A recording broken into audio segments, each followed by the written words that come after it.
ఈరోజే మార్గశిర బుధవారం, పైగా సంకష్టహర చతుర్థి. బుధవారము అంటే విఘ్న నాయకుడైన వినాయకుడికి ఎంతో ప్రీతికరమైన రోజు. అలాగే సంకష్టహర చతుర్థి అంటే స్వామికి ఎంతో ఇష్టం. మరి ఎంతో విశేషమైన పవిత్రమైన ఈ రోజు, సంకటాలను తొలగించే సంకష్టహర చతుర్థి రోజు.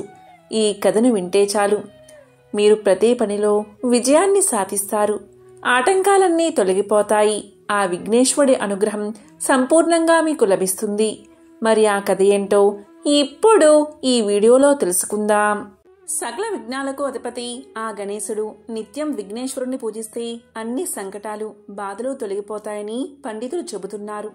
అందుకే ప్రతి మాసంలో పౌర్ణమి తర్వాత వచ్చే చతుర్థి నాడు సంకటహర చతుర్థిని జరుపుకుంటారు. దీనిని సంకష్టహర చతుర్థి లేదా సంకష్ట చతుర్థి అని కూడా పిలుస్తారు. ఈ రోజున ఆ స్వామి వారిని నిండు మనసుతో ఆరాధిస్తే అన్ని సంకటాలు తొలగిపోతాయని గణపతి పురాణం చెప్తుంది.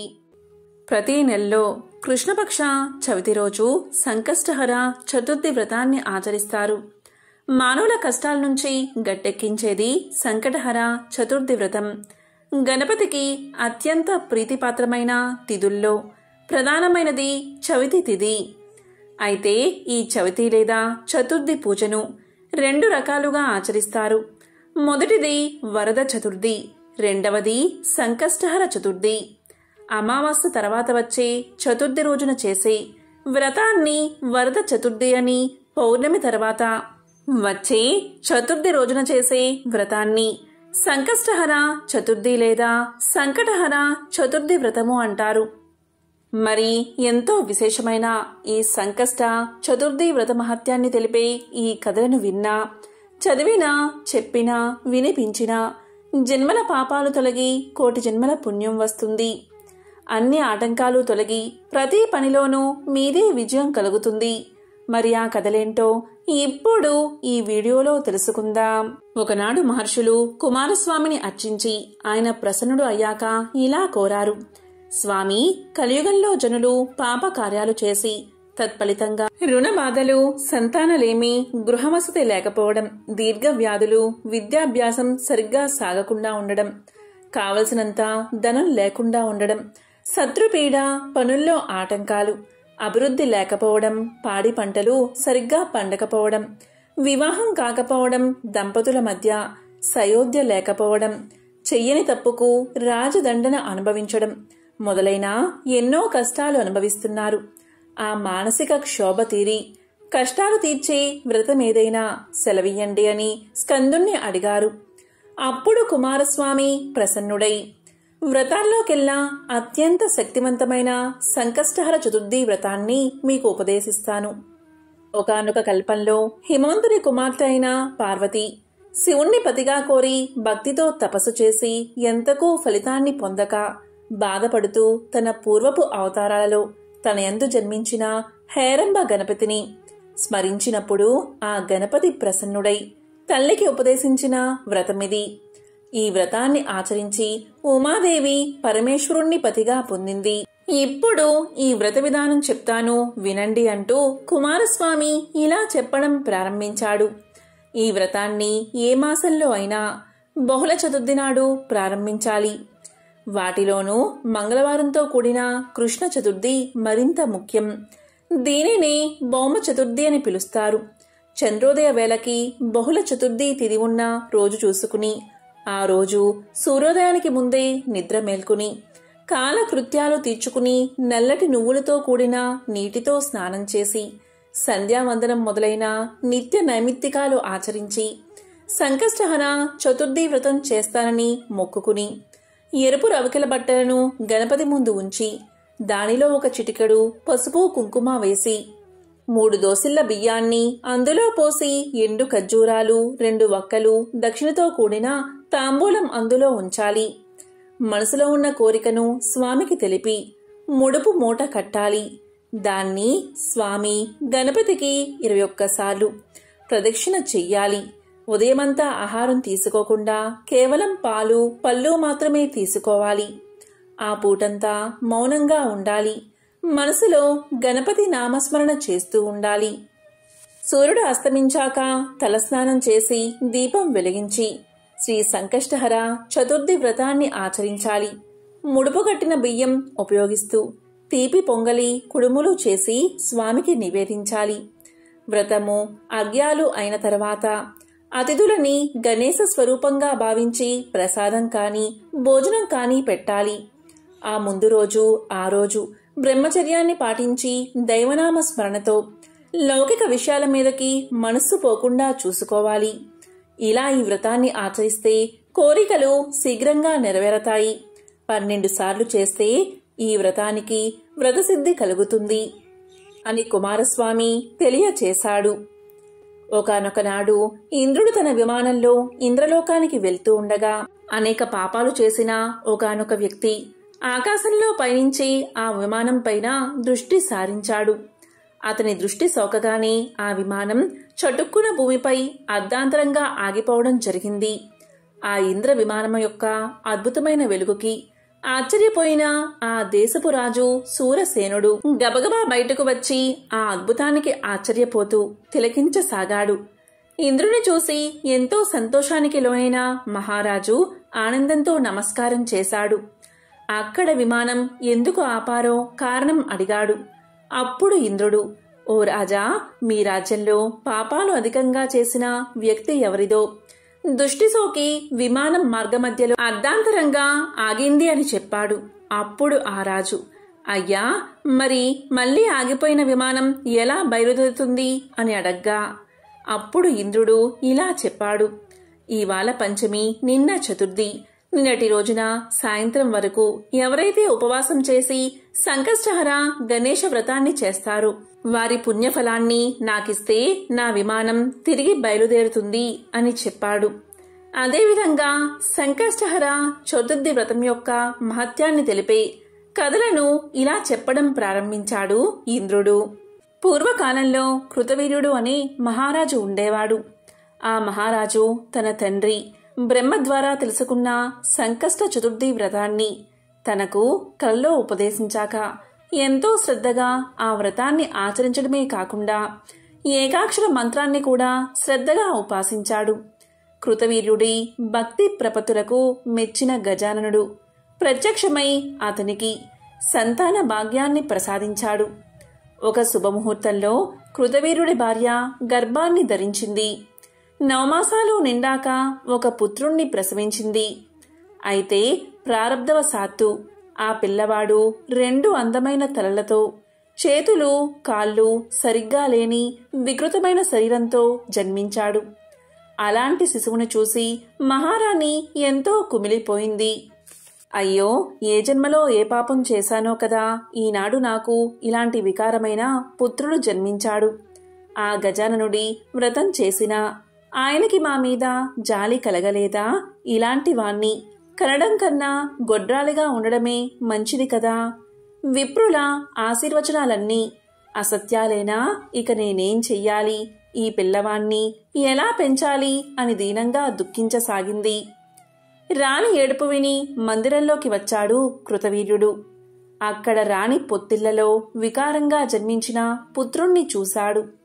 ఆయన హృదయం కూడా ఎంతో చలించిపోయింది. 2 చేతులు పైకెత్తి, ఓ గణనాథా, ఇదేనా నీ భక్తుడికి నీవిచ్చే వరం? నిన్ను ఒక్కసారి స్మరిస్తేనే సకల పాపాలు తొలగిపోతాయి అంటారే. మరి నేను ఎంతో శ్రద్ధాభక్తులతో నిన్ను ఆరాధించాను కదా. నేనేం పాపం చేశాను స్వామి? ఇన్నాళ్ళు సంతానం కోసం ఎదురు చూసినందుకు ఇదా ఫలితం అని విలిపించాడు. అప్పుడు మంత్రులు, పురోహితులు అక్కడికొచ్చి కృతవీర్యుణ్ణి అతడి భార్యని ఓదారుస్తూ ఇలా పలికారు.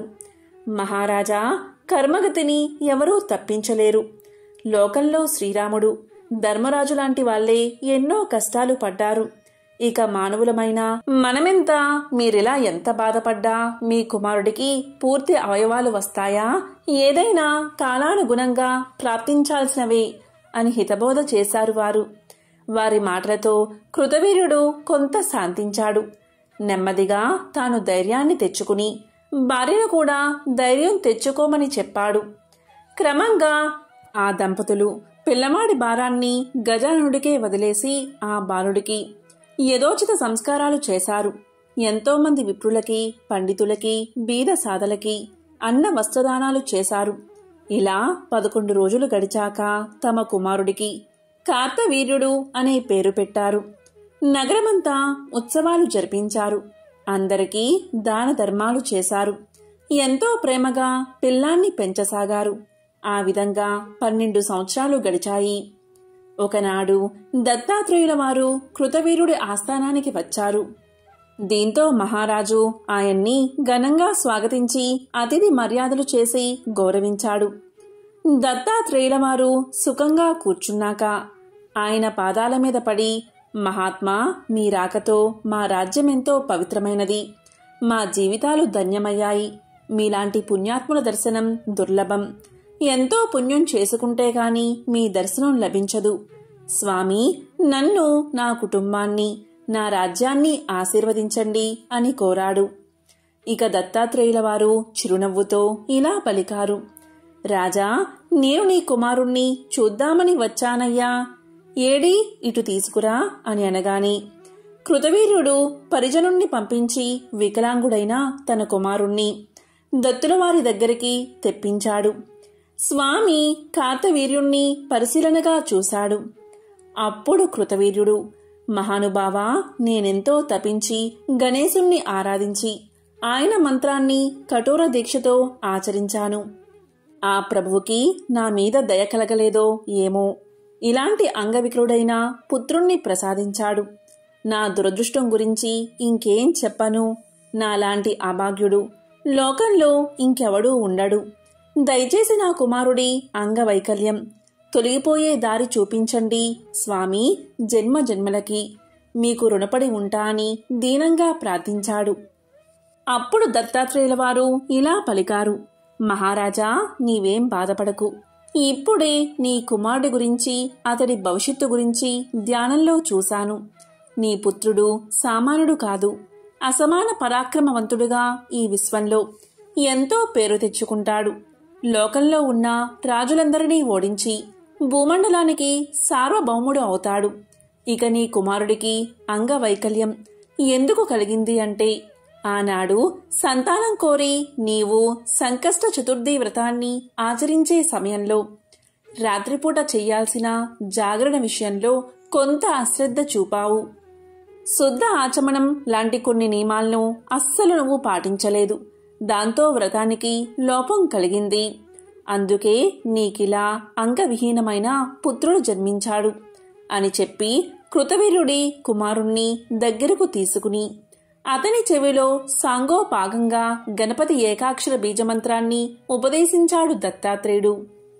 నాయనా కార్తవీర్య, నేను ఉపదేశించిన ఈ దివ్య మంత్రాన్ని భక్తిగా ఉపాసించు. ఈ విధంగా ఏకభుక్తంతో 12 సంవత్సరాలు తపస్సు చేస్తే భక్తవరదుడైన గణేశుడు నీకు సాక్షాత్కరిస్తాడు. ఆ మహాదేవుడి దివ్య దృష్టి నీ మీద పడితే చాలు, నీ వికార ఆకారం పోయి దివ్య శరీరాన్ని పొందుతావు అని ఆశీర్వదించి రాజు దగ్గర వీడ్కోలు తీసుకుని వెళ్లిపోయాడు దత్తాత్రేయుడు.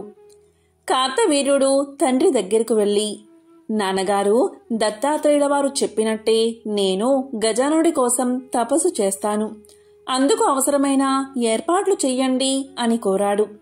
అందుకు కృతవీర్యుడు ఎంతో సంతోషించి సమీపంలో ఉన్న అరణ్యంలో ఒక చక్కని ప్రదేశంలో ప్రశాంతమైన ఆశ్రమాన్ని నిర్మింపచేశాడు. తపస్సు నిర్విఘ్నంగా చేసుకోవడానికి తగిన ఏర్పాట్లు చేసి సేవకుల ద్వారా తన కుమారుణ్ణి ఆ ఆశ్రమానికి చేర్చాడు. అలా ఆశ్రమం చేరిన కార్తవీర్యుడు ఒక శుభముహూర్తంలో దత్తులవారు ఉపదేశించిన మంత్రాన్ని శ్రద్ధగా ఉపాసించడం ప్రారంభించాడు. కఠోరమైన దీక్షతో కార్తవీర్యుడి తపస్సు సాగిపోతుంది. ఎండకి, వానకి, చలికి చలించకుండా అలాగే గణేశ మంత్రాన్ని ధ్యానిస్తున్నాడు. క్రమంగా 12 సంవత్సరాలు గడిచిపోయాయి.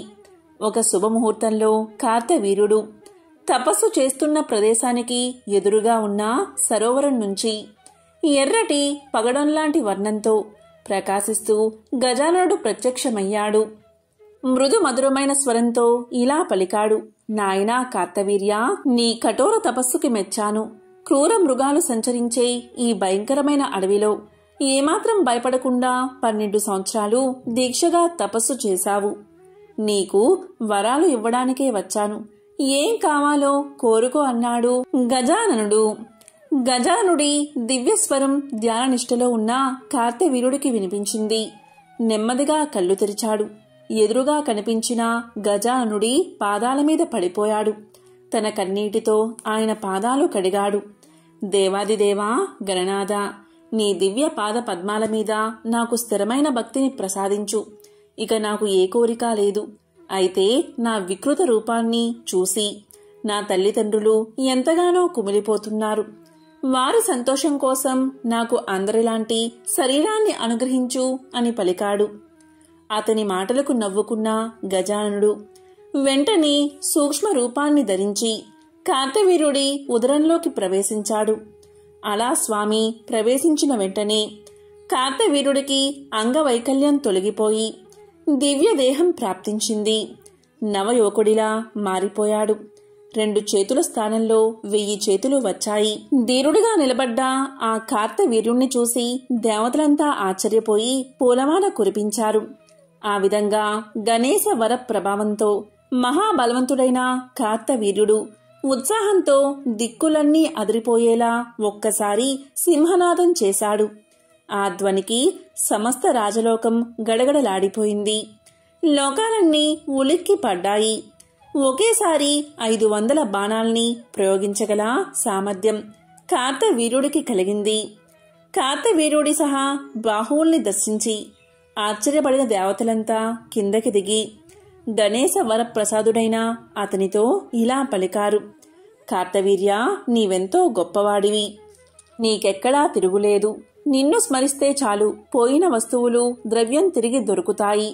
సకల లోకవాసుల బాధల్ని తొలగించగలిగే సామర్థ్యం నీకు లభిస్తుంది. ఈ కల్పాంతం వరకు నీవు జీవిస్తావు అని దీవించి తిరిగి వెళ్లిపోయారు దేవతలు. ఇక కార్తవీర్యుడి ప్రతిభా విశేషాలు భూలోకంలో ఉన్న రాజులందరికీ తెలిసింది. అందరూ తమంత తామే ఆయన దగ్గరకు వచ్చి సామంతులుగా ప్రకటించుకున్నారు. ఎన్నో విలువైన కానుకలు సమర్పించారు. తరువాత కార్తవీర్యుడు తన దగ్గర పోగైన సంపదతో తాను తపస్సు చేసిన ప్రాంతంలో అందమైన గణపతి విగ్రహాన్ని ప్రతిష్ఠించాడు. తాను ప్రతిష్ఠించిన స్వామికి ప్రమాణ గణపతి అన్న పేరు పెట్టి నిత్యం భక్తి శ్రద్ధలతో అర్చించసాగాడు. నాటి నుంచి ఆ దివ్యక్షేత్రం ప్రమాణ క్షేత్రం అనే పేరుతో సుప్రసిద్ధమైంది. ఆ క్షేత్రంలో చేసే తపస్సు సద్యో ఫలితాల్ని ఇస్తుంది. అక్కడే పూర్వం ఆదిశేషుడు భూభారాన్ని మోసే సామర్థ్యాన్ని, సర్వజ్ఞత్వాన్ని, 1000 పడగల్ని గణేశుడి అనుగ్రహంతో పొందాడు. ఆ విధంగా తనకు వరాలు లభించిన ఈ క్షేత్రం మీద ప్రేమతో అక్కడికి వచ్చి తాను కూడా ఒక గణపతి ప్రతిమని స్థాపించాడు. ఆ మూర్తికి ధరణీధరుడు అనే పేరు. ఈ ధరణీధర మూర్తిని స్మరించిన వారికి సకల కార్యసిద్ధి కలుగుతుంది. కొంతకాలం తరువాత కార్తవీర్యుడు తల్లిదండ్రుల్ని చూడడానికి 1000 బాహువులతో తన రాజ్యాన్ని చేరుకున్నాడు. అంగవైకల్యంతో వెళ్లిన కుమారుడు సహస్ర బాహువులతో మహాబలవంతుడిగా తిరిగి వచ్చేసరికి ఆ రాజదంపతులు ఎంతో ఉప్పొంగిపోయారు. ఆ రోజు రాజ్యమంతా ఘనంగా ఉత్సవాలు జరిపించారు. అడిగిన వారికి, అడగని వారికి విరివిగా దానాలు చేశారు. వారి ఆనందానికి అవధులు లేకుండా పోయాయి. తమకింత భాగ్యాన్ని ప్రసాదించిన దత్తాత్రేయుల వారికి, గజానుడికి హృదయపూర్వకంగా మనసులోని కృతజ్ఞతలు తెలుపుకున్నారు. రాజ్యంలో ఉన్న వేద పండితులు, పురోహితులందరూ విచ్చేసి కార్తవీర్యుణ్ణి, అతడి తల్లిదండ్రుల్ని సమంత్రకంగా ఆశీర్వదించారు. ఈ విధంగా ఇంద్రుడు సురసేన మహారాజుతో ఇలా అన్నాడు. సురసేన మహారాజా, విన్నావు కదా సంకష్టహర చతుర్థి మహిమ ఎంత గొప్పదో. ఈ వ్రత మహత్యం గురించి పూర్తిగా చెప్పడం సృష్టిలో ఎవరికీ సాధ్యం కాదు. సకల మానవాళికి మేలు కలిగించే ఈ వ్రతం కృతవీరుడి ద్వారానే ఈ లోకానికి తీసుకురాబడింది. ఇదెంతో పవిత్రమైనది. ఈ వ్రతం గురించి స్మరిస్తే చాలు సకల పాపాలు నశించిపోతాయి. ఈ వ్రతాన్ని చేయడం వల్లే రావణుడు మహావీరుడయ్యాడు. పాండవులు దీన్ని ఆచరించే కోల్పోయిన తమ రాజ్యాన్ని తిరిగి పొందారు. ఇక నీవు మా విమానం పైకెగిరే మార్గం చూడు అన్నాడు ఇంద్రుడు. ఇంద్రుడి ద్వారా గణేశ చతుర్థి వ్రతమహత్యాన్ని విన్న సురసేన మహారాజు ఎంతో సంతోషించాడు. తన భటుల్ని పిలిచి, మీరంతా మన రాజ్యంలో నలుమూలలకి వెళ్ళండి. ఇంటింటికి వెళ్లి సంకష్ట చతుర్థి వ్రతాన్ని ఆచరించిన వాళ్ళెవరైనా ఉంటే తక్షణమే ఇక్కడికి తీసుకురండి అని ఆదేశించాడు. వెంటనే రాజభటులు నగరంలోకి వెళ్లారు. ప్రతి ఇంటికి వెళ్లి ఆ ఇంట్లో ఎవరైనా చతుర్థి వ్రతాన్ని ఆచరించారా అని విచారించసాగారు. ఆ విధంగా తిరుగుతూ ఉన్న వారి కళ్ళకి ఒక ఇంటి దగ్గర దివ్య విమానం ఆగి కనిపించింది. అది చూసి ఆశ్చర్యపోయి ఆ ఇంటి దగ్గరకు వెళ్లారు రాజభటులు. ఆ ఇంట్లో వాళ్లంతా కుష్టు వ్యాధితో పీడింపబడుతూ గాయాల నుంచి రసికారుతూ ఉన్న ఒక చండాలి స్త్రీ వారికి కనిపించింది. ఆ స్త్రీని తీసుకువెళ్లడానికే ఆ దివ్య విమానం వచ్చింది అన్న విషయాన్ని విమానం నుంచి దిగిన గణేశ దూతలు రాజభటులకు చెప్పారు. రాజభటులకి ఈ వింత ఏమిటో అర్థం కాలేదు. వారు ఇలా పలికారు, ఓ గణపతి దూతలారా, ఈ స్త్రీని చూస్తేనే చాలా వికృతంగా జగుప్సాకరంగా ఉంది. పైగా చండాలి కూడా కదా. మరిలాంటి పాపిని తీసుకువెళ్లడానికి మీరొచ్చారేమిటి? అసలు ఈ దుస్థితి ఆమెకెలా కలిగింది? దయచేసి చెప్పండి అని ప్రార్థించారు రాజభటులు. అప్పుడు గణపతి దూతలు వారితో ఇలా పలికారు, ఓ రాజభటులారా, పూర్వం బంగాళమనే దేశంలో సారంగధరుడు అనే క్షత్రియుడు ఉండేవాడు. అతనికి ఒక కుమార్తె ఉంది. ఆమె పేరు సుందరి. ఎంతో సౌందర్యవతి. మునుల మనసుల్ని కూడా మోహింపచేసేంత అందమైనది ఆమె. అయితే ఆమె ప్రారబ్ధవశాన పెద్ద జానగా మారింది. జారత్వంతో యువకుల్ని పతితుల్ని చేస్తూ స్వేచ్ఛగా సంచరిస్తూ ఉండేది. ఇంటిని వదిలేసి ఒక వేశ్యలా నగరమంతా తిరుగుతూ కోరిన వాడితో రమిస్తూ కాలాన్ని గడిపేది. అలా విశృంఖలంగా తిరుగుతున్న సుందరి ఒకనాడు చిత్రుడు అనే యువకుణ్ణి వివాహం చేసుకుంది. వివాహమైనప్పటికీ ఆమె ప్రవర్తనలో ఏ మార్పు రాలేదు. అతన్ని కూడా మోసం చేసి అతడి ఆస్తినంతా తన విలాసాలకి ఖర్చు చేసేసింది. ఒకనాటి రాత్రి భర్త నిద్రపోతున్న సమయంలో సుందరి చక్కగా అలంకరించుకుని నెమ్మదిగా తన విటుడి దగ్గరకు బయలుదేరింది. అంతలో మెలకువ వచ్చిన చిత్రుడు తన భార్య బయటికి వెళ్తూ ఉండడం గమనించి ఆమె చెయ్యి పట్టుకుని ఆపాడు. ఓసి నీచురాలా, భర్తను నేనుండగా విటుడి కోసం వెళ్లి జారత్వం ప్రదర్శిస్తావా? నీకేమైనా బుద్ధుందా? నీవసలు సరైన ఆడదానివేనా అని తీవ్రంగా మందలించాడు. దీంతో భర్త మాటలు సుందరిలో ఉన్న ఆగ్రహాన్ని తట్టిలేపాయి. అప్పటికి తన ఆవేశాన్ని ఎలాగో ఆపుకుంది. కొద్ది రోజులు అయిన తర్వాత ఒకనాటి అర్ధరాత్రి చిత్రుడు నిద్రపోతున్న సమయంలో ఒక పెద్ద కత్తితో అతన్ని పొడిచి తన విటుడితో పారిపోయింది. మర్నాడు ఉదయం ఈ విషయాన్ని ఇరుగు పొరుగువారు తెలుసుకుని చిత్రుడి దీనస్థితికి జాలిపడి వారే అతనికి అంత్యక్రియలు చేయించారు. దీనంతటికీ కారకురాలైన సుందరి గురించి రాజుగారికి ఫిర్యాదు చేశారు. రాజు వెంటనే ఆమెను పట్టుకుని బంధించి తెమ్మని భటుల్ని పంపగా వారు దారి కాచి ఒకనాడు సుందరిని బంధించి రాజు ముందు నిలబెట్టారు. ఇక మహారాజు ఆమె చేసిన పాపాలకి మరణశిక్ష విధించాడు. భటులు వెంటనే దాన్ని అమలు చేశారు. సుందరి మరణించగానే యమదూతలు వచ్చి ఆమెను ఈడ్చుకుపోయి నరకలోకంలో పడేశారు.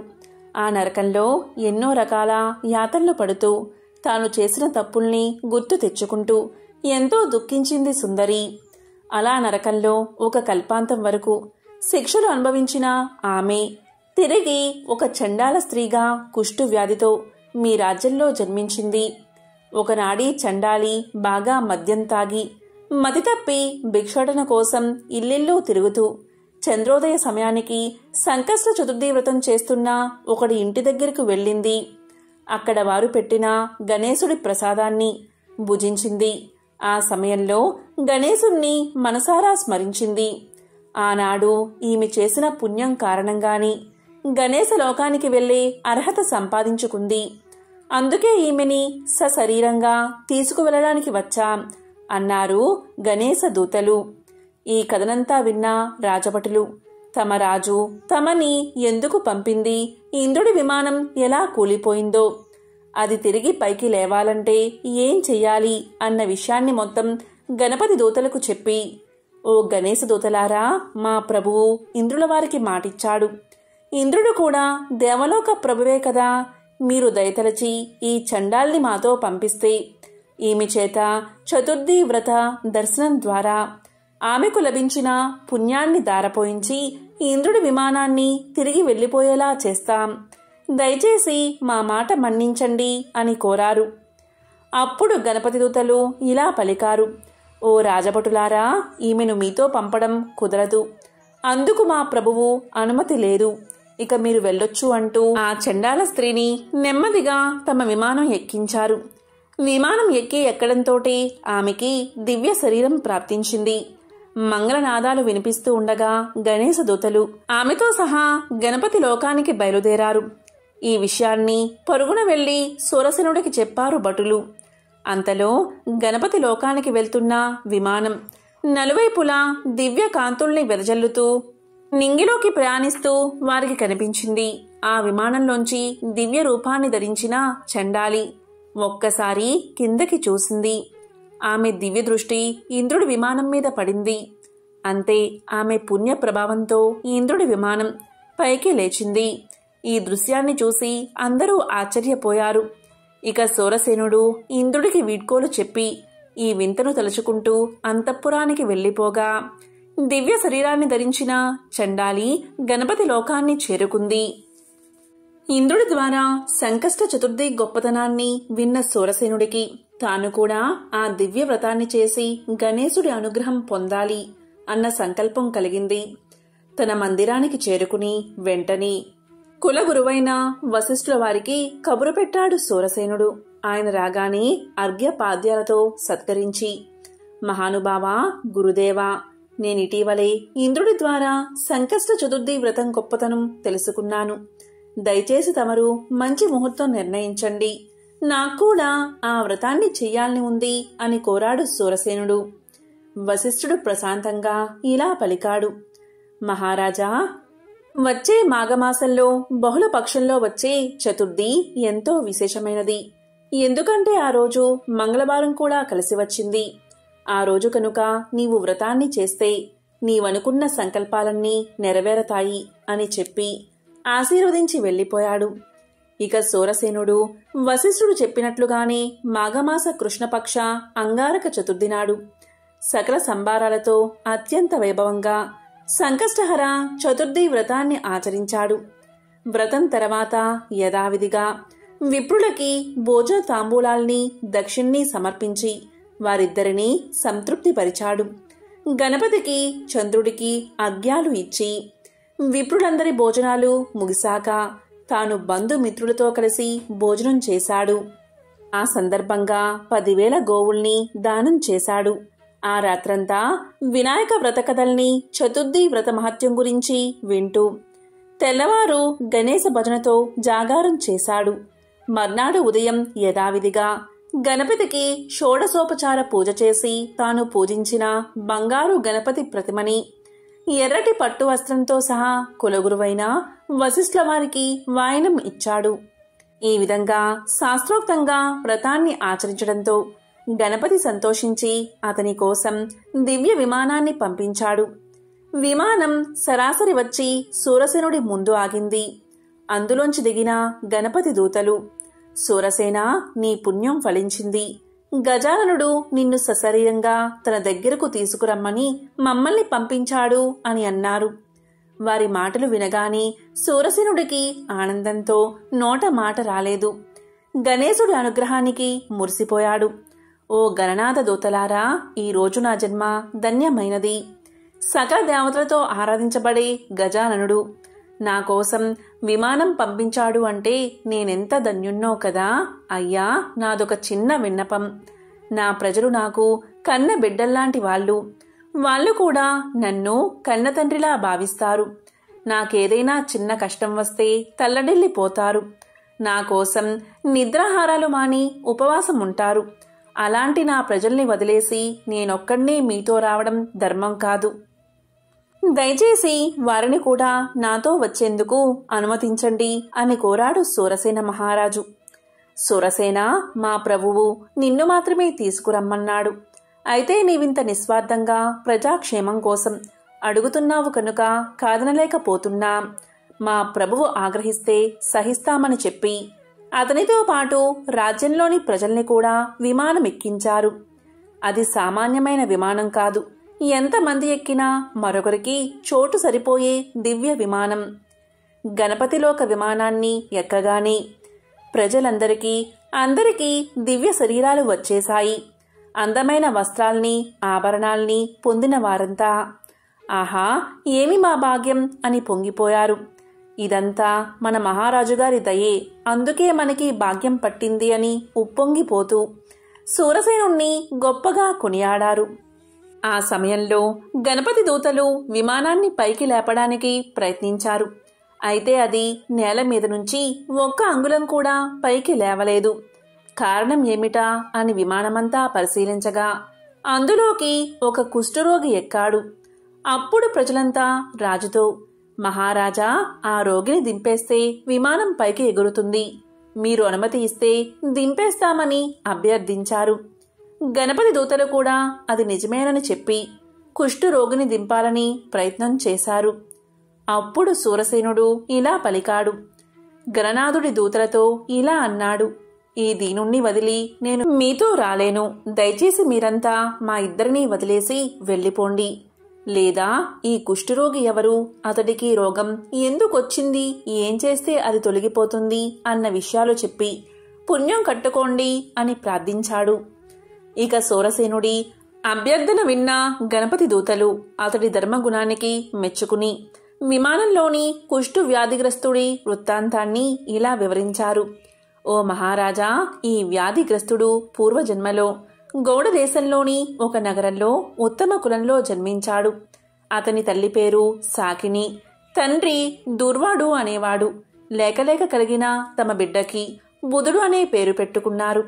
ఒక్కగానొక్క పుత్రుడు అవడంతో ఆ తల్లిదండ్రులు అతన్ని ఎంతో గారాబంగా పెంచారు. అతి గారాబం వల్ల బుధుడు దుర్వ్యసనాలకు లోనయ్యాడు. యుక్త వయసు రాగానే అతనికి సావిత్రి అనే అందమైన కన్యతో వివాహం జరిపించారు.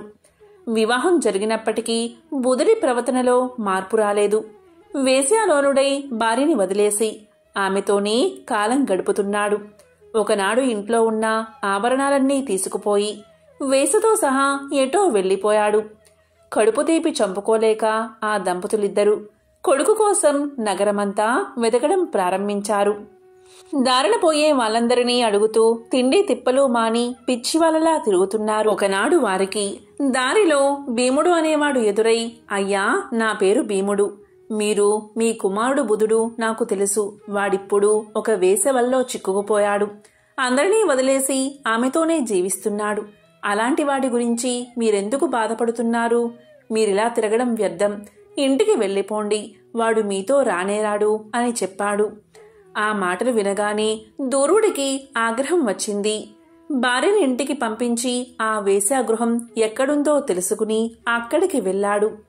లోపలికి వెళ్లి చూసేసరికి బుధుడు హాయిగా వేశ్యతో కలిసి మద్యం సేవిస్తూ సరస సల్లాపాలు ఆడుతున్నాడు. ఇక ఆవేశం ఆపుకోలేని దూర్వుడు, ఓరి దుష్టుడా, ఎంతో అల్లారు ముద్దుగా పెంచామే, మంచి పిల్లతో నీకు వివాహం కూడా చేశామే, నీకిదేం పాడుబుద్ధిరా, ఎందుకురా మమ్మల్నిలా క్షోభ పెడతావు, నీ పాపానికి ప్రాయశ్చిత్తమే లేదు అంటూ శాపనార్థాలు పెట్టాడు. తండ్రి శాపనార్థాలు విన్నా బుధుడికి చిర్రెత్తుకొచ్చింది. తాగిన మైకల్లో వెనక ముందు చూడకుండా అక్కడున్న దుడ్డు కర్రను తీసి తండ్రి తలమీద గట్టిగా బాదాడు. ఆ దెబ్బకి దూర్వుడు రక్తం కక్కుకుని అక్కడికక్కడే ప్రాణాలు వదిలాడు. చచ్చిన తండ్రి శవాన్ని తీసుకువెళ్లి పక్కన ఉన్న కాలువలో పడేసి తిరిగి యథాప్రకారం వేశ్యతో రమించాడు. మర్నాడు ఉదయం కూడా బాగా తాగి అదే మత్తులో తన ఇంటికి వెళ్ళాడు. అక్కడ తల్లి నిద్రపోతూ కనిపించింది. పశువులా మారిన బుధుడు కన్న తల్లిని కూడా చూడకుండా ఆమె నోట్లో గుడ్డలు కుక్కి కర్రతో కుట్టి చంపేశాడు. ఆమె శవాన్ని ఇంటి వెనుకన ఉన్న పొదలో పడేసి ఏమీ తెలియనట్లు వెళ్ళిపోయాడు. ఆ మర్నాడు విషయం తెలుసుకున్న ఇరుగు పొరుగు వాళ్ళు వాళ్ళిద్దరి శవాలకి తామే దగ్గరుండి అంత్యక్రియలు నిర్వహించారు. ఇంత దుర్మార్గానికి ముడిగట్టిన బుధుడు ఏమీ తెలియని వాడిలా పక్క గ్రామంలో పుట్టింట్లో ఉన్న భార్య దగ్గరకు వెళ్లాడు. రాకరాక వచ్చిన భర్తను చూసి మురిసిపోయిన ఆ ఇల్లాలు అతన్ని చాలా గౌరవించింది. అతడు స్నానం చేసి వచ్చాక చక్కగా అన్నం వండిపెట్టింది. పాపాత్ముడైన బుధుడు ఎలాంటి చింత లేకుండా హాయిగా తిన్నాడు. ఆ రోజు రాత్రి బుధుడు ప్రశాంతంగా కూర్చున్నప్పుడు దగ్గరకు చేరి సపర్యలు చేస్తూ, నాదా, ఇకైనా మీరు మంచి మార్గాన్ని అనుసరించండి. మీరిలా ఇల్లొదిలి వేశ్యా వాటికలకి వెళ్తే వాళ్ళెంత బాధపడుతున్నారో తెలుసా? ఇరుగు పొరుగు వాళ్ళు నన్ను సూటిపోటి మాటలంటుంటే నేను తట్టుకోలేక ఇలా నా పుట్టింటికి వచ్చేసా. ఏదైనా కష్టపడి సంపాదించుకుంటే వచ్చే గౌరవం ఇలా మద్యానికి బానిసై తిరిగితే రాదు. దయచేసి నా మాట వినండి. ఇంటి పట్టునే ఉండండి. మా తల్లిదండ్రులు తీర్థయాత్రలకు వెళ్లారు. ఇక్కడ నేనొక్కదాన్నే ఉన్నాను. మీరు కూడా నాకు తోడుగా ఉండిపోండి. వారు తిరిగి వచ్చాక ఇద్దరం మీ ఇంటికి వెళ్దాం అని హితబోధ చేసింది. బుధుడికి భార్య మాట వినేసరికి చిర్రెత్తుకొచ్చింది. ఒసే, ఎంత ధైర్యమే! నీవు ఏదో భార్యవు కదా, చూసి పోదామని వస్తే నాకే నీతులు బోధిస్తావా? నా ఇష్టం. నేనెవరితో అయినా తిరుగుతాను, ఏదైనా చేస్తాను. చెప్పడానికి నువ్వెవరు? నా దారికి అడ్డొస్తే నీ ప్రాణాలు తీస్తా అన్నాడు. భర్త మాటలు విని సహనం చచ్చిన సుందరి తిరిగి ఆవేశంగా, మీరింతే, ఎంత చెప్పినా మారరు. కన్న తల్లిదండ్రులంటేనే మీకు లెక్కలేదు. ఇక నా మాటేం వింటారు అని పలికింది. ఇలా తనని ఎదిరించేసరికి బుధుడికి ఆగ్రహం వచ్చింది. వెంటనే ఆమెని పీక పిసికి చంపేశాడు. శవాన్ని యథాప్రకారం ఇంటి పక్కన ఉన్న పొదల్లో పారేసి వెళ్లి తిరిగి వేసి ఇంటికి వెళ్లిపోయాడు. ఇలా పరమ దుర్మార్గుడైన బుధుడు వేసతో కలిసి ఎలాంటి పాపభీతి లేకుండా కాలం గడుపుతున్నాడు. కర్మకాలివాడు ఒకరోజు సమీపంలోని అడవికి వెళ్లాడు. అక్కడ కాలనాభుడు అనే మహర్షి ఆశ్రమం కనిపించింది. లోపలికి వెళ్లిన బుధుడికి అక్కడ పూలు కోసుకుంటున్న ఋషిపత్ని కనిపించింది. ఆ సమయంలో అనుష్ఠానం కోసం కాలనాభుడు పక్కనే ఉన్న నదీ తీరానికి వెళ్లాడు. బుధుడు చుట్టూ చూశాడు. ఎవరూ లేరు. అదే సమయమని గ్రహించి ఋషిపత్నిని బలాత్కారం చేశాడు. బుధుడి చేతిలో మానం కోల్పోయిన ఋషిపత్ని శారీరకంగా వాణ్ణి ఏమీ చెయ్యలేక ఎంతో కోపంతో, ఓరీ త్రాష్టుడా, కామంతో కళ్ళు మూసుకుపోయి నా జీవితాన్ని నాశనం చేశావు. ఈ పాప ఫలితంగా వచ్చే జన్మలో నువ్వు కుష్ఠిరోగిగా జన్మించుగాక అని శపించింది. దాంతో భయపడిపోయిన బుధుడు తిరిగి వేసే ఇంటికే వచ్చేశాడు. ఆనాటి నుంచి అతని చెవుల్లో ఋషిపత్ని అన్న మాటలే వినిపించసాగాయి. వచ్చే జన్మలో కుష్టి వ్యాధిగ్రస్తుడిగా పుడతాను అన్న దిగులతో మంచం పట్టి కొన్నాళ్లకు చనిపోయాడు. ఇక యమదూతలు వచ్చి అతన్ని నరకానికి తీసుకుపోయి అత్యంత భయంకరమైన శిక్షల్ని అనుభవించేలా చేశారు. అక్కడొక కల్పం పాటు నానాయాతలు అనుభవించి ఈ జన్మలో ఇదిగో ఇలా కుష్ఠవ్యాధిగ్రస్తుడిగా జన్మించాడు అని పలికారు గణేశ దూతలు. ఇదంతా విన్నా సూరసేనుడికి ఎంతో ఆశ్చర్యం కలిగింది. దూతలారా, దయచేసి నా మాట మన్నించండి. ఈ దౌర్భాగ్యుడి పాపానికి తగిన పరిహారాన్ని చెప్పండి. ఎందుకంటే మనం ఇతల్ని వదిలేసి వెళితే ఒక్కడైపోతాడు అని ప్రాధేయపడ్డాడు. ఇతరుల్ని కూడా తరింప చెయ్యాలి అనే త్యాగబుద్ధి కలిగిన రాజు మాటలకి కరిగిపోయిన గణేశ దూతలు, రాజా, నీ మాట కాదనలేక పోతున్నా. ఈ నికృష్టుడి పాపం పోవాలి అంటే గణేశుడి 4 అక్షరాల దివ్యనామాన్ని నీలాంటి ఉపాసకుడు వాడి చెవులు పఠిస్తే ఆ దివ్యనామ శ్రవణంతో వాడు చేసిన మహాపాపాలన్నీ నశించిపోతాయి అని చెప్పారు. ఇక సూరసేనుడు ఎంతో సంతోషించి వెంటనే ఆ కుష్ఠరోగి దగ్గరకు వెళ్లి అతని చెవిలో గజానన అనే 4 అక్షరాల గణపతి నామాన్ని పఠించాడు. మహిమాన్వితమైన గజానన నామం వినగాని ఆ కుష్ఠరోగి చేసిన పాపాలన్నీ నశించిపోయాయి. అందరూ ఆశ్చర్యంగా చూస్తూ ఉండగా అతడి శరీరం మీదున్న పుల్లన్నీ మాడిపోయి దివ్య శరీరం ప్రాప్తించింది. అందమైన యువకుడిగా మారిపోయాడు. మహారాజు ఎంతో సంతోషించాడు. అప్పుడు గణపతి దూతలు సునాయాసంగా విమానాన్ని పైకి లేపగా అందరూ కలిసి గణేశ లోకానికి చేరుకున్నారు. ప్రళయకాలంలో శ్రీ మహావిష్ణువు నాభి నుంచి వచ్చిన తామర పువ్వుపై బ్రహ్మ అవతరించాడు. ప్రళయం అనంతరం విష్ణువు మేల్కొని జీవన సృష్టి కార్యకలాపాన్ని ప్రారంభించమని తన కొడుకైన బ్రహ్మను ఆదేశించాడు. బ్రహ్మ సృష్టి ఆరంభించాడు, కాని అంతా వక్రంగా ఉంది. అప్పటికి ఎన్నో కల్పాలలో సృష్టి చేస్తూ వస్తున్న బ్రహ్మకు ఈ పరిణామం ఆశ్చర్యాన్ని కలిగించింది. ఆలోచనలో పడ్డాడు బ్రహ్మ. అప్పుడు నారదుడు కార్యక్రమం ఆరంభానికి ముందు వినాయక పూజ చేయనందువల్లే ఈ వైకల్పికం వచ్చిందని గణేశ అర్చనం చేయమని బ్రహ్మకు బోధించాడు. ఇక బ్రహ్మ వినాయకుడి కోసం కఠోర తపస్సు చేశాడు. ప్రత్యక్షమైన వినాయకుడు బ్రహ్మ ఆంతర్యాన్ని గ్రహించి జ్ఞానం, క్రియలు అనే శక్తులను ఉపాసించమని బోధించాడు. బ్రహ్మ ఆ ఉపాసన చేశాడు. అప్పుడు ఆ రెండు శక్తులు సిద్ధి, బుద్ధి అనే రూపాలతో ప్రత్యక్షం అయ్యాయి. బ్రహ్మ కోరిక మేరకు వారిరువురు ఆయన కుమార్తెలుగా జన్మించారు. ఆ తరువాత బ్రహ్మ చేసిన సృష్టి సక్రమంగా కొనసాగింది. సిద్ధి, బుద్ధులు యవ్వనవతులు అయ్యారు. వారి వివాహం చెయ్యాలని బ్రహ్మ సంకల్పించాడు.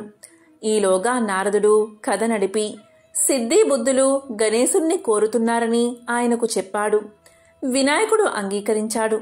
తరువాత గణేశుడు మిమ్మల్ని కోరుతున్నాడు అని సిద్ధి, బుద్ధులకు చెప్పాడు. ఇలా బ్రహ్మ సమక్షంలో వినాయకుడి పెళ్లి జరిగింది. నూతన వధూవరులను ఆశీర్వదించి నారదుడు వినాయకుడి వైపు ఆశ్చర్యంగా చూశాడు. అతని ఆంతర్యాన్ని గ్రహించిన వినాయకుడు, నారదా, మా మధ్య కలహం వస్తుందని నీవు భావించావు. ఈ సిద్ధి, బుద్ధి ఎవరో కాదు, నా ఆంతరంగిక శక్తులైన జ్ఞానము, క్రియ. అందుకే మేము మళ్లీ ఒకటయ్యాం. నీ కలహ చింతన లోకోపకారమైంది. భవిష్యత్ మానవుడు సిద్ధి, బుద్ధి సమేతుడైన నన్ను ఆరాధిస్తే వారికి సమస్త విఘ్నాలు తొలగి సుఖశాంతులు కలుగుతాయని చెప్పాడు వినాయకుడు. విఘ్నేశ్వరుడి వివాహానికి సంబంధించిన మరొక చిత్రమైన కథను ఇప్పుడు విందాం. మీరు ఎన్నడైనా వినాయకుడి పెళ్లి గురించి విన్నారా? వినాయకుడి తమ్ముడు సుబ్రహ్మణ్యం చాలా అందంగా ఉంటాడు. అన్నకంటే ముందు తమ్ముడి పెళ్లే కుదిరింది. అంగరంగ వైభోగంగా జరిగింది పెళ్లి. ఎక్కడెక్కడో దేవతలో సుబ్రహ్మణ్యుడి పెళ్లికి విచ్చేశారు. దాన్ని చూసిన తర్వాత వినాయకుడికి అనిపించింది తనకు పెళ్ళైతే బావుంటుంది కదా అని. పెళ్లి హడావుడి తగ్గే వరకు ఆగి తరువాత అమ్మ పార్వతి ఖాళీగా కూర్చున్నప్పుడు ఆమె దగ్గరకు వెళ్లి నిలబడ్డాడు వినాయకుడు. ఇలా పలికాడు, అమ్మా, తమ్ముడి పెళ్లి చేశావు కదా, మరి నా పెళ్లి ఎప్పుడు చేస్తావు అని అడిగేశాడు. దీనికి పార్వతీదేవి దిగాలుగా తన ముద్దుల పెద్ద కొడుకు వైపు చూసింది. లోలోపలే బాధపడింది. చిన్నవాడు సుబ్రహ్మణ్యుడేమో ఎంతో అందంగా ఉంటాడాయే, దాంతో వాళ్లు పిలిచి పిల్లను ఇచ్చారు. మరి నువ్వేమో ఏనుగు తలతో పొడవాటి తొండంతో ఉంటివాయే. పోనీలే అంటే మేం ఎంత చెప్పినా వినక అందరూ పెట్టిన కుడుములు, ఉండ్రాళ్ళు, వడపప్పు తిని అందరూ పోసిన పానకం తాగి తాగి బొజ్జ పెంచావాయే. నీకు పిల్లనిస్తామని ఇప్పుడు ఎవరు ముందుకు రావట్లేదు కదా నాన్నా అని మనసులోనే బాధపడింది. అయినా ఈ సంగతి పిల్లవాడికి ఎలా చెబుతుంది? చిన్న బుచ్చుకుంటాడు కదా. అందుకని పైకి ఏమంది అంటే, బాబూ, నువ్వెళ్ళి పెళ్లి కూతురి కోసం ఒక కొత్త కోక, మంగళసూత్రాలు పట్టుకురా నాయనా, నేనేమో ఈలోగా పిల్లను చూస్తాను అని బుజ్జగించి పంపేసి ఊపిరి పీల్చుకుంది. అమ్మయ్యా, ఇప్పటికైతే సమస్య తప్పింది అనుకుంటూ. అయితే వినాయకుడికి ఇదేమీ తెలియదు కదా. వెంటనే ఆనందంగా తన ఎలుక వాహనమెక్కి భూలోకానికి వచ్చేశాడు. వచ్చి అలసిపోయి ఒక చెట్టు కిందున్న అరుగు మీద కూర్చున్నాడు. ఆ అరుగు చుట్టూతా ఏవేవో గింజలు పడి ఉన్నాయట. ఆ సమయంలో అక్కడి గింజలు ఏరుకు తినేందుకు అక్కడికి ఒక కోడిపుంజు వచ్చింది. వినాయకుడు దాన్ని చూసి, ఓ కోడిపుంజు, ఒకసారి ఇలారా అని పిలవగానే నన్ను పేరు పెట్టి పిలుస్తున్నారు ఎవరా అని దగ్గరకొచ్చింది కోడిపుంజు. చూడగా అక్కడ అరుగుమీద వినాయకుడు కూర్చుని ఉన్నాడు. దాంతో కోడిపుంజు సంతోషంతో ఉబ్బి తబ్బిబ్బైపోతూ గబాల దగ్గరకు వచ్చి రెక్కలు మడిచి నమస్కరిస్తూ, చెప్పండి స్వామి, కులాసానా, నన్ను పిలిచారెందుకు అని అడిగింది. అప్పుడు వినాయకుడు ఇలా అన్నాడు. ఓహో కోడిపుంజు, నీ రెక్కలు ఎంత అందంగా ఉన్నాయి, నీ జుట్టు కిరీటంలాగా ఎంత బావుంది, నువ్వు చెప్పిన పనల్లా చాలా చక్కగా చేస్తావని, సమయపాలన అంటే ఏమిటో నీ నుండే నేర్చుకోవాలని అందరూ చెబుతుంటారు. మరి నువ్వు నాకు ఒక పని చేసి పెడతావా? చకచకా వెళ్ళి నాకో కొత్త కోక తెచ్చిపెట్టు, మా అమ్మ నాకు పెళ్లి చేస్తుందట అన్నాడు. దానికి కోడిపుంజు, అంత పెద్ద స్వామి తన్ను పొగిడాడే అని సంతోషించింది. దానిది ఏముంది స్వామి, ఒక్క నిమిషంలో పెద్ద బజారుకెళ్ళి వినాయకుడి పెళ్లికి కొత్త కోక కావాలి అని అడిగి తెచ్చేస్తా స్వామి, ఇక్కడున్నట్లే వచ్చేస్తాను అని వేగంగా వెళ్లిపోయింది కోడి. అంతలో అక్కడ మొలిచి ఉన్న పచ్చగడ్డిని తినేందుకు గొర్రెపోతు ఒకటి అడ్డుగా వచ్చింది. దాన్ని చూసి వినాయకుడు భలే మురిసిపోయాడు. ఈరోజు అన్నీ మంచి శకునాలే, నేను తిరగకుండానే అన్ని పనులు ఎలా అయిపోతున్నాయో చూడు అని సంతోషపడ్డాడు. ఓ గొర్రెపోతూ, నాకో పనిచేసి పెట్టరాదు, త్వరలో నా పెళ్లి జరగనున్నది, దానికోసం నువ్వు కంసాలి దగ్గరికెళ్ళి మంగళసూత్రాలు చేయించుకురా, వెంటనే వెళ్ళు అని చెప్పాడు. దానికి గొర్రెపోతూ, ఓహో అలానా స్వామి, అయితే మాకు పప్పన్నం దొరుకుతుందన్నమాట, ఇదిగో ఇప్పుడే వెళ్లి తెస్తాను, అందెంతలోకి మీరడిగారని చెప్పి ఇప్పుడే కంసాలి దగ్గరికి వెళ్లి పట్టుకు వచ్చేస్తాను చూడండి అంటూ వెళ్ళింది. వినాయకుడు అక్కడే ఓ కునుకు తీశాడు. ఆయన లేచి చూసేసరికి సాయంకాలమైంది. పోయినవాళ్లు ఇద్దరూ ఇంకా తిరిగి రాలేదు. ఇక దాంతో వినాయకుడే మెల్లిగా ఎలుక వాహనం ఎక్కి బయలుదేరాడు. ఇద్దరినీ వెతుక్కుంటూ కొంత దూరం వెళ్లేసరికి కోడిపుంజు కనిపించింది. ఏమే కోడిపుంజు, నా కొత్త కోక ఎక్కడా అని అడిగాడు దాన్ని. అప్పుడు కోడిపుంజు ఇలా పలికింది. స్వామి, మీకోసం కొత్త కోక తీసుకువస్తున్నానా? అంతలో అక్కడ నాకు ఒక జొన్నకంకి కనిపించింది. దాన్ని చూడగానే విపరీతంగా ఆకలి వేసింది. ఒక్క కంకి తినేసి వద్దామని మీ కొత్త కోకను పక్కన పెట్టి కంకి తినేసి వచ్చాను. అలా చేసేసరికి అక్కడ కోకలేదు. దాంతో ఇక మధ్యాహ్నం నుంచి దాన్నే వెతుకుతూ తిరుగుతూ ఉన్నానయ్యా అని చెప్పింది. దాంతో వినాయకుడు ఇలా అన్నాడు. చూడు కోడిపుంజు, నువ్వు కొత్త కోక తీసుకువస్తేనే నా పెళ్లి, అందుకని త్వరగా వెళ్లి వెతుక్కురా, లేకపోతే ఎలుక చేత నిన్ను కొరికించేస్తా, జాగ్రత్త అని బెదిరించాడు. దాంతో కోడిపుంజు కొత్త కోకో అని అరుచుకుంటూ ఆ కొత్త కోక కోసం ఈనాటికి వెతుకుతూనే ఉంది. పాపం ఆ అరుపేనట మనకు కొక్కరొక్కో అని వినబడేది. కోడిపుంజు కోక తేకపోయేసరికి ఇక సరేలే అని వినాయకుడు గొర్రెను వెతుకుతూ ఆ బజారు ఈ బజారు తిరిగాడట. అనుకున్నట్లుగానే గొర్రెపోతు ఎదురయ్యింది. స్వామి కోపంగా, ఏ గొర్రెపోతూ, నా తాలిబొట్టెక్కడా అనగానే అది వణికిపోతూ, స్వామి తమరు అడిగారని చెప్పగానే కంసాలి కనకయ్య తాలిబొట్టు చేసి ఇచ్చేశాడు. ఆ తర్వాత వస్తూ ఉంటే నాకు ఆకలి వేసింది. ఆ సజ్జ చేలో గడ్డి తింటూ ఒక్క క్షణం ఏమారాను. అంతలోనా ఎవరో ఆ తాలిబొట్టు కాజేశారయ్యా అని భయపడుతూ చెప్పింది గొర్రెపోతు. వినాయకుడికి మహా కోపం వచ్చేసింది. నువ్వు త్వరగా వెతికి తెచ్చివు, నా పెళ్లి జరగాలి అంటే ఆ తాలి కావాల్సిందే అనేశాడు కోపంగా. అలాగే స్వామి అని గొర్రెపోతూ పాపం ఆనాటి నుండి ఈనాటి వరకు వంచిన తల ఎత్తకుండా ఆ తాలిబొట్టు కోసం వెతుకుతూనే ఉంది. అయినా ఏం చేస్తాం, ఈ రోజు వరకు కూడా అటు తాలిబొట్టు కాని ఇటు కొత్త కోక గాని రానేలేదు. దాంతో మరి వినాయకుడి పెళ్లి జరగనేలేదు. పైపెచ్చు వినాయకుడి పెళ్లికి 1000 విఘ్నాలు అన్న సామెత కూడా పుట్టింది. ఎంతో పవిత్రమైన విశేషమైన సంకష్టహర చతుర్థి వ్రత మహత్యాన్ని తెలిపే ఈ కథలను విన్నా, చదివినా, చెప్పినా, వినిపించినా జన్మల పాపాలు తొలగి కోటి జన్మల పుణ్యం వస్తుంది, సకల శుభాలు కలుగుతాయి. ఓం గజాననాయ నమః. ఓం లంబోదరాయ నమః. ఓం గం గణపతియే నమః.